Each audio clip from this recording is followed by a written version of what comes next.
Week 11 in the National Football League features World of Matchups coming to y'all live and direct from Las Vegas, Nevada. Dexter Reed, Spencer the Wiz on the other side. Spencer, what's going on, man? How are you today? Apparently a mess putting up the wrong graphics. Here we go, week 11. Week 11, let's roll. Last week it was me, this week it's you. It's so hard because, like, the National Football League season goes so quickly. You know what I mean? And when you're degenerates like us who follow all sports, like half the time, every day is Groundhog's Day. You don't know your ass from your elbow. But yes, it is week 11. And yes, we are breaking down Sunday Night Football. First, the Kansas City Chiefs travel to SoFi Stadium and take on the LA Chargers in what should be a really good game. Every time these guys play, it seems like it's must see TV. And the Chiefs just own the prime time slots because they're must see football. So let's start with the Chiefs. A lot of injuries. Juju Smith-Schuster is going to be out for this game. He was concussed last week on a BS call that, there was a flag that was thrown that was picked up, which is absolutely egregious. The guy I saw his soul leave his body when he was hit. The NFL's got to get this right. I don't want to hear another word about player safety. So he's on the shelf. No, I know. Cole Hardman's on the shelf with an abdominal injury. Not really specific about what that is, but they put him on IR. He's not scheduled to come back till week 15, and so it looks pretty serious for him. Those are two big pieces that the Chiefs are going to be missing. I believe the Chiefs are minus 5.5 points, favorites on the road in this game. Normally, this would be a game where I take the Chargers, but there's just so many question marks around that Charger team. They have just been injured like all year long. They've just been decimated. For whatever reason, they have refused to put Keenan Allen on IR. He's finally practicing, and it looks like he is on the right side of questionable, as is Mike Williams, but they could also both be out. So that makes it really hard to pick this game. I'm not a Chief homer. I'm an NFL fan first, but I will take the Chiefs here because it just seems like every time they play this team at home, they win. They find a way to win. Last year was a walk-off touchdown by Kelsey. And now that Joey Bosa's out, it's a different looking Charger team than the one that they played I think it was week 2 under the lights in Arrowhead. The defense is banged up. No J.C. Jackson. The Chiefs are ascending. They have Kadarius Toney, who in my mind, I think Toney is the best receiver on the Chiefs, not named Travis Kelsey. So that is a steal from the Giants. I like what he's doing there already. They're opening up the playbook a little bit more with him. He's really liking Mahomes. Mahomes is really liking him. He could do a number of different things. And the Chargers' run defense is deplorable. So if Andy Reid, decides to finally take his panties off and give Isaiah Pacheco 20 carries, the Chiefs should win this game by a touchdown. That's what I'm going to stand on, regardless of those guys being questionable or not. Even if Allen or Williams plays, I think they have enough firepower to go into that stadium with no real home field advantage and capitalize. The Chiefs have shown you over this year, even last year, if you really watched them closely, that they're a better road team, which doesn't make sense because Arrowhead Stadium is like a huge NFL advantage. But they go into Tampa Bay, they carve them up. They go into San Fran, they carve them up. They go into Arizona, they carved them up. All their best wins this year have been on the road. And so I'm expecting nothing different here. Their defense is a little bit healthier than the Chargers. And I know Justin Herbert and the Chargers they're really desperate. Like, they got to have this game. I just see Kansas City being too much for them. They may not cover, but I'm still taking them to cover. But if you're scared, just take the Chiefs money line and go to Sizzler. Your Yeah, thoughts? I think that if you want a high flyer for DFS, I mean, about as fly as you could possibly get to differentiate yourself, Sky Moore could be a pretty good pick I here like for that's a Kansas sneaky City. pick. I That'll mean, be I'm not sneaky. saying it's going to work out, but when you play DFS and you're playing against thousands of players, you got to put someone in your lineup that Yeah. nobody's playing. And And no I one's playing Sky Moore. No, and I think that, when you get McCole Hardman out, there's opportunity for guys like him. I liked him coming into the season. I thought he was a Me sneaky too. pick. The Kadarius Toney trade does throw a wrench into the situation, but when guys go down, that's more opportunity for someone else. So like I said, I don't know if Sky Moore is going to get a single catch in this game, but I could also see him having some sort of big game, like out of nowhere. So I just like the idea of that. It popped into my head. Justin Because Watson, too. Don't sleep on Justin Watson.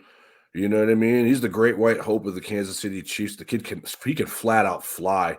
And Mahomes trusts him. He's got 2 or 3 touchdowns this year too quietly. And for him to have that many touchdowns when he's like a fifth string wide receiver says a lot. He's a good DFS play too, guys. Yeah, and the more I look at the graphic that I made for this, the more I think that the Chiefs and 49ers are going to have a Super Bowl rematch. I I mean, think so looking at the too. 49ers run that they're about to go on, that week that they played each other, it was just such a fluke. I mean, that was the first. Everything was just kind of an array because of the big trade. And now that you see that he's in the system, Christian McCaffrey, it's been really good for them. And it looks like the Chiefs are in top form right now. We'll see if, like, maybe having less weapons hurts them on the final drive of some sort of playoff game. But it's hard to predict those kinds of things. Yeah. And I just think that they're firing on all cylinders right now, relatively healthy. Like, you're going to lose guys like McCole Hardman over the course of a football season. I mean, come on, let's be real. You're not going to go through a full football season as a healthy team. It's a gladiator sport. So I think that the fact that they lose a guy like McCole Hardman, and that's like the worst injury as far as I can think of off the top of my head this season, that means they're in a pretty good spot all in all. Yeah, just don't lose anyone on defense. I Yeah. mean, I was a little sad to see Ndamukong Suh get signed by the Eagles. The Chiefs Yeah. could use some help up front. But if we're going to lose pieces, lose Everybody them on could. offense. You know what I mean? Because they Yeah. have such incredible depth. I mean, I think if the Chiefs go deep in the playoffs, even go as far as winning the Super Bowl, we'll look back at this Kadarius Toney trade as being the highlight of the season. Because I'm telling you, folks, this guy can flat out ball. He just didn't want to be in New York. So half this injury Sometimes was it's like that. was masked, and New York New York was between a rock and a hard place. They had to give him up, so they get a 3 and a 6, which is nothing for us because the Chiefs are stockpiling picks from last year, even this year. So. And he comes right in, and you notice if you watch his ascension every single week, they give him a little bit more and a little bit more and a little bit more. And I think Kadarius Toney is going to be the star of the show on Sunday night. I really do. I think I could see 100 yards for receiving, and I could see at least 1 touchdown and maybe something big happening on a kick return or punt return as well. The guy's just clearly way too talented to not get the ball with these 2 guys out, and I think it's going to be a difference maker. I think the Chiefs D will show up in opportunistic times, and Justin Herbert's dealing with broken pieces. I mean, it is what it is. The Chargers, whoever's in charge of the Chargers medical staff, they should all be fired.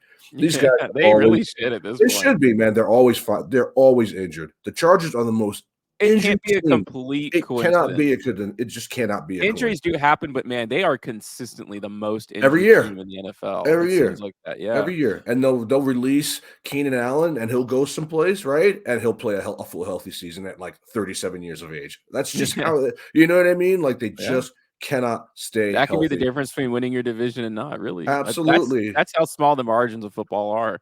But I think stay healthy. I think that there's a few factors in this game that make me want to stay away from it. One being that it's Sunday Night Football. Wacky things always happen on Sunday Night Football. Yeah. It's kind of the point. And I think it's part of the energy too. I don't think it's like something mystical. I think that guys just get nervous when it's Sunday Night Football. It's different when you're playing at 10 o'clock in the afternoon. Obviously, it's exciting. You're in an NFL stadium, but there is something different about the presentation and the broadcast of Sunday night. Also, it's a division rivalry. It's a desperation game for the Chargers. I'm not sure where I fall on this one. I might take the Chargers on a teaser, although I will say the Chargers helped me secure a really nice teaser ticket. It was like an 8-teamer last week. I had the 49ers on the tease. It was sick. But I don't think I'm going to go against the Chargers this week again. I just think that it was a really bad matchup for the Chargers health-wise, and also just playing against a gritty defense like the 49ers just does not suit like the free will. I don't even know how you want to describe the Chargers, but it's a very eloquent type of offense, like finesse, and it just doesn't mash well with the 49ers, and I think it was a really bad spot for them. Yeah, you have to basically line up and punch the 49ers in the mouth to win. The Chiefs were lucky to beat the 49ers in the Super Bowl. Yeah, they caught him in a weird between. They caught him. It's Mahomes, man. Yeah. This is the greatness of Patrick Mahomes. I don't think you guys really are understanding, especially a lot of you casual fans or you millennials who really don't watch football. At the end of the day, Patrick Mahomes may not be the GOAT, but I believe he has the potential to be the most functional quarterback to ever play the game. His IQ and his football acumen are off the charts. He can make throws that no one else can make. He's sneaky with his legs, which people don't give him a lot of credit for. And he's just smarter than you. I mean, it kind of reminds me of like when Peyton Manning was ascending, but Peyton Manning couldn't run. Patrick Mahomes can run. And so we're looking at a guy who basically can take over the field all by himself. Patrick Mahomes should have been, he was the MVP and should have rightfully so been the MVP of the Super Bowl. I know Damian Williams went off, but he made the game winning play, the game winning throw. It's all him. They were down in every single playoff game they were in throughout that entire season. It's all Patrick Mahomes. And I think you're going to see it here. Him under the lights is it's like the sun coming up in the morning, Spencer. You know it. I know it. It is what it is. And that's why I have to take him here. Not just because I'm a fan. I just don't trust the Chargers. They're too injured to win these kind of games unless Austin Eckler goes absolutely ham, which all you got to do is kind of control him. You don't have to stop him. He's like McCaffrey. You just got to control him. You know he's going to eat. So let him eat, but stop everyone else. And if those other two guys don't play, Chiefs will win this going away. Yeah, Dexter, if I had to pick yep. somebody, it would be the Chiefs too. I Yeah. think that there's nothing the Chargers have shown me recently to make me think that they can win a big game like this. Yeah, they should have beat the Chiefs week 2 when they had their shot and Yeah, they blew for it. real. They blew it, and this has Travis Kelce and Kadarius Toney written all over it. Dexter Reed, World of Matchups, Spencer the Wind, Blue Milk Boys Gaming. Everybody enjoy Sunday Night Football, and we're